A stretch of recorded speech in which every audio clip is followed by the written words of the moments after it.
Hello again. I just wanted to talk real quick about this PS4 controller. So, about a year ago, this controller died. It stopped working. The D-pad actually stopped working. Everything else works fine on it, but the D-pad just suddenly stopped working when I was playing in the middle of a game. And this is one of the original first runs for the PS4, I believe. I believe this is one of the first run controllers. It has that glossy um, D-pad with the gray arrows. Um, but yeah, so this came with my original PS4 Fat, which I no longer have. I sold that, but I kept this controller because it was broken. I didn't want to give the person I was selling it to a broken controller. So it's just been sitting in a box for about a year, and interesting enough, I was on eBay looking for a new Switch product, and just so happened to come across something that might have been the issue for this, and if I had just known, I probably would have replaced it back then, but so, for some reason in the Switch section, I saw one of these. This is actually the one from this controller. This one had I had replaced it with the new one already, but this little membrane right here was the issue. And before I ordered the product, I made sure to do some continuity testing to make sure that that was the issue before I did any replacing or anything like that. I also did go on YouTube and I tried the simple fixes. When it first happened, I tried the simple fixes. Like, they tell you to use IPA on cleaning these contacts and cleaning the membrane inside of there, the buttons and everything, and that did not work for me. So if you look at this thing is actually in great shape.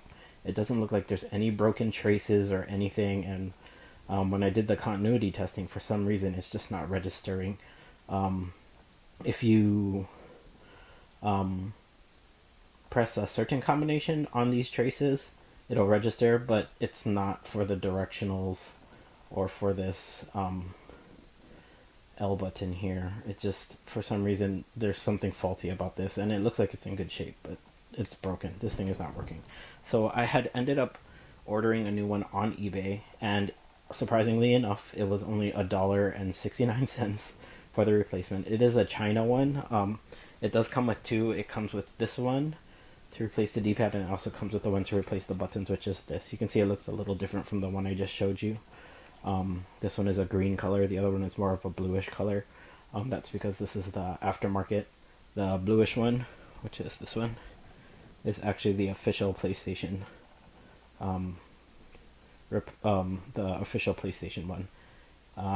You can tell in the feel of the two, the quality difference. Like, this one is really well made. This one feels a little cheap, but even with that, it seems to work fine.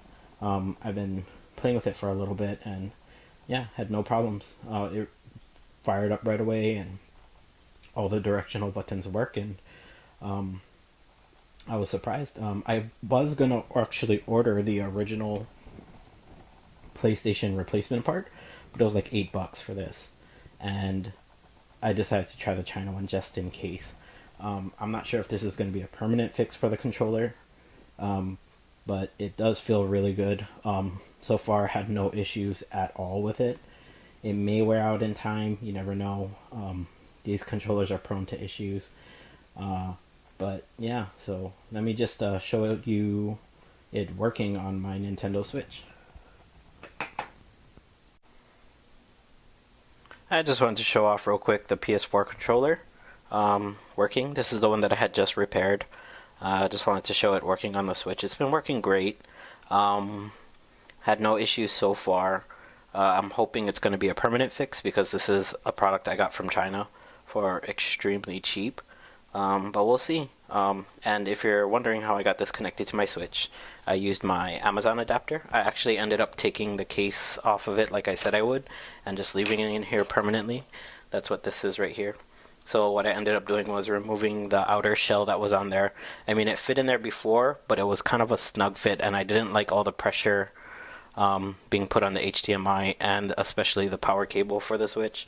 So I just removed the case and I put a piece of black shrink wrap over it, or heat shrink. So a black heat shrink over the whole thing, and I just hit it with the heat gun and shrunk it all down and cut out the little holes for the sync button and the LED. But yeah, so let me show you that this is functioning properly, the PS4 controller. I just tilt the camera up real quick. there you go. That's my switch layout. And as you can see, pushing the D-pad, left, right, down, up. And I've been playing with it for about 4 hours now, and I had no issues. So, like I said, I'm hoping this is going to be a permanent fix. It is a cheap product from China, so we never know. Thank you very much. You have a great day.